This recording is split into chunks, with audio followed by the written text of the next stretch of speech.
नमस्कार दोस्तों, स्वागत है आप सभी का।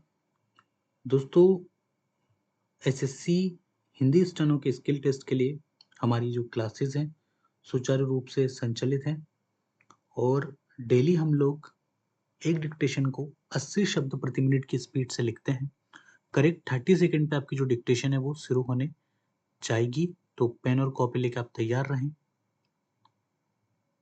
स्टार्ट। हमारी राजनीतिक व्यवस्था की संघात्मक प्रकृति के कारण यद्यपि संसद की शक्तियां सीमित हैं, तथापि इसे अनेक कार्य करने होते हैं। अपना दायित्व निभाते समय इसे जनता की आकांक्षाओं तथा आवश्यकताओं का पूरा ध्यान रखना पड़ता है। देश में सामाजिक, आर्थिक तथा राजनीतिक संघर्षों को हल करने का माध्यम संसद है। विदेश नीति निर्माण जैसे राष्ट्रीय महत्व के विषयों पर जनमत निर्माण करने में भी यह सहायता प्रदान करती है। जैसा कि पहले भी कहा जा चुका है कि संसद मुख्यतया कानून बनाने वाली संस्था है। कोई भी प्रस्तावित कानून संसद में एक विधेयक के रूप में प्रतिस्थापित किया जाता है। संसद में पारित होने तथा राष्ट्रपति की स्वीकृति के पश्चात यह कानून बन जाता है।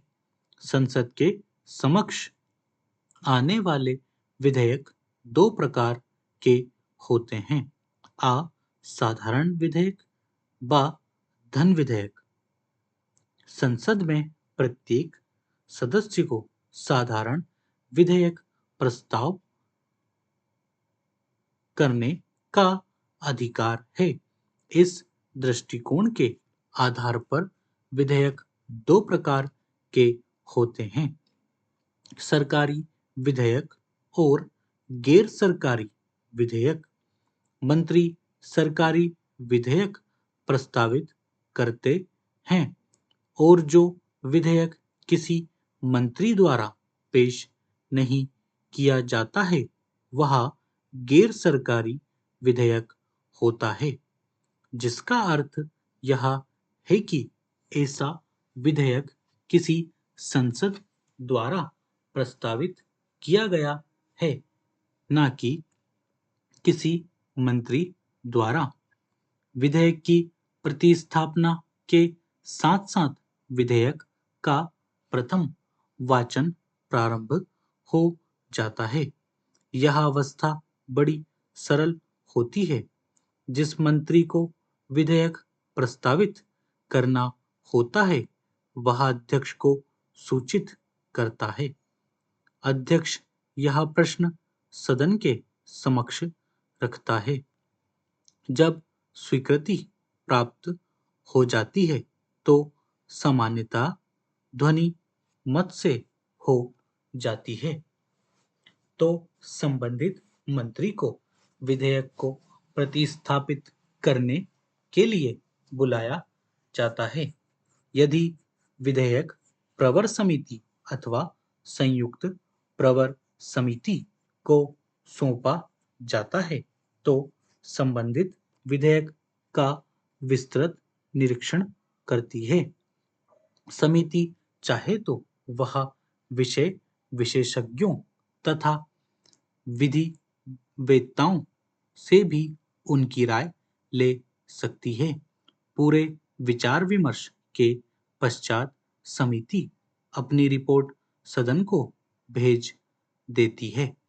यह प्रक्रिया होने के पश्चात मंत्री विधेयक को पारित करने के लिए सदन से अनुरोध करता है। इस अवस्था में प्रायः कोई चर्चा नहीं की जाती है।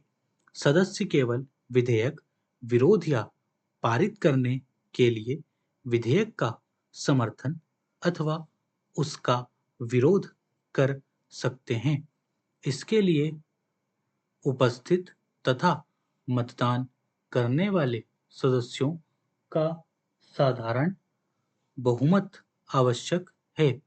विधेयक पारित होने के पश्चात उसे राष्ट्रपति की स्वीकृति के लिए भेज दिया जाता है। स्टॉप।